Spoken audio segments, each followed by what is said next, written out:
महाभारत का युद्ध सिर्फ बल और शौर्य का नहीं, बल्कि रणनीति, बुद्धि और धर्म की स्थापना का युद्ध था। भगवान श्री कृष्ण ने जहां जहां छल का सहारा लिया, जिसका उद्देश्य अधर्म का अंत और धर्म की जीत सुनिश्चित करना था। इसीलिए महाभारत हमें ये सिखाता है कि कभी कभी धर्म की रक्षा के लिए कठोर और असामान्य फैसले भी लेने पड़ते हैं। इसमें कोई शक नहीं कि महाभारत काल में पृथ्वी पर ऐसे ऐसे योद्धा मौजूद थे जिनकी ताकत देवताओं से भी अधिक मानी जाती थी। जब महाभारत का युद्ध शुरू हुआ तो कौरव और पांडव दोनों पक्षों के लिए इन महारथियों को हराना लगभग नामुमकिन था। यही वजह थी कि धर्म की जीत सुनिश्चित करने के लिए भगवान श्री कृष्ण को कई बार रणनीति, छल और युक्ति का सहारा लेना पड़ा। अगर ऐसा नहीं किया जाता तो भीष्म पितामह, द्रोणाचार्य और कर्ण जैसे योद्धाओं को हराना संभव नहीं था और शायद पांडव कभी जीत ही नहीं पाते। आज हम आपको महाभारत के उन 5 योद्धाओं के बारे में बताएंगे जिन्हें सीधे युद्ध में नहीं बल्कि रणनीति और छल से मारा गया। भीष्म पितामह महाभारत के सबसे अनुभवी और शक्तिशाली योद्धाओं में से एक थे। उन्होंने आजीवन ब्रह्मचर्य का व्रत लिया था और उन्हें इच्छा मृत्यु का वरदान प्राप्त था। युद्ध में वो कौरवों के सेनापति थे और लगातार 10 दिनों तक पांडवों की सेना का भारी विनाश करते रहे। उन्हें हराना लगभग असंभव था। तब श्री कृष्ण की योजना के अनुसार अर्जुन ने शिखंडी को अपने रथ के आगे खड़ा किया। भीष्म ने शिखंडी को स्त्री मानते हुए उस पर हथियार उठाने से इनकार कर दिया और उसी पल अर्जुन ने तीरों की वर्षा कर दी और भीष्म को सरसैया पर लेटा दिया। गीता के मुताबिक द्रोणाचार्य कौरव और पांडव दोनों के गुरु थे और अत्यंत शक्तिशाली योद्धा भी।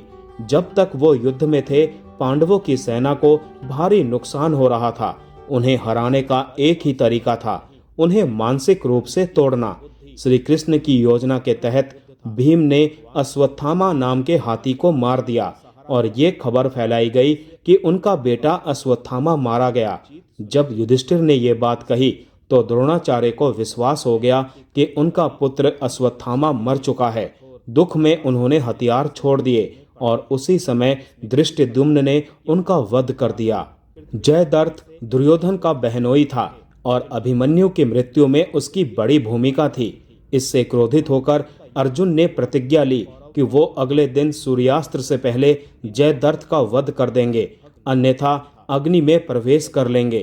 कौरवों ने जयद्रथ की कड़ी सुरक्षा कर दी, जिससे अर्जुन के लिए उसे मारना लगभग असंभव हो गया। तब श्री कृष्ण ने अपनी माया से सूर्य को ढक दिया, जिससे अंधेरा हो गया। जयद्रथ को लगा कि सूर्यास्त हो चुका है और वो बाहर आ गया। तभी श्री कृष्ण ने अपनी माया हटाई और अर्जुन ने तुरंत उसका वध कर दिया। कर्ण महाभारत के सबसे वीर और दानवीर योद्धाओं में से एक था। उसके पास जन्म से मिले कवच और कुंडल थे, जो उसे लगभग अजेय बनाते थे। श्री कृष्ण की योजना के तहत इंद्र ने ब्राह्मण का रूप लेकर कर्ण से उसके कवच कुंडल दान में मांग लिए। दानवीर कर्ण ने बिना सोचे समझे वो कृष्ण को दे दिए। युद्ध के दौरान कर्ण का रथ कीचड़ में फंस गया। जब वो उसे निकालने के लिए नीचे उतरा, तब श्री कृष्ण के कहने पर अर्जुन ने निहत्थे कर्ण पर वार कर दिया और उसका वध कर दिया। दुर्योधन अत्यंत बलशाली योद्धा था। उसकी मां गांधारी के वरदान के कारण उसका शरीर लगभग अजेय हो गया था। जब भीम और दुर्योधन के बीच गदा युद्ध हुआ तो भीम उसे हरा नहीं पा रहे थे। तभी श्री कृष्ण ने इशारे से बताया कि दुर्योधन की जांघ कमजोर है। गदा युद्ध के नियमों के विरुद्ध जाकर भीम ने दुर्योधन की जांघ पर वार किया, जिससे उसकी मृत्यु हुई। जय श्री कृष्णा।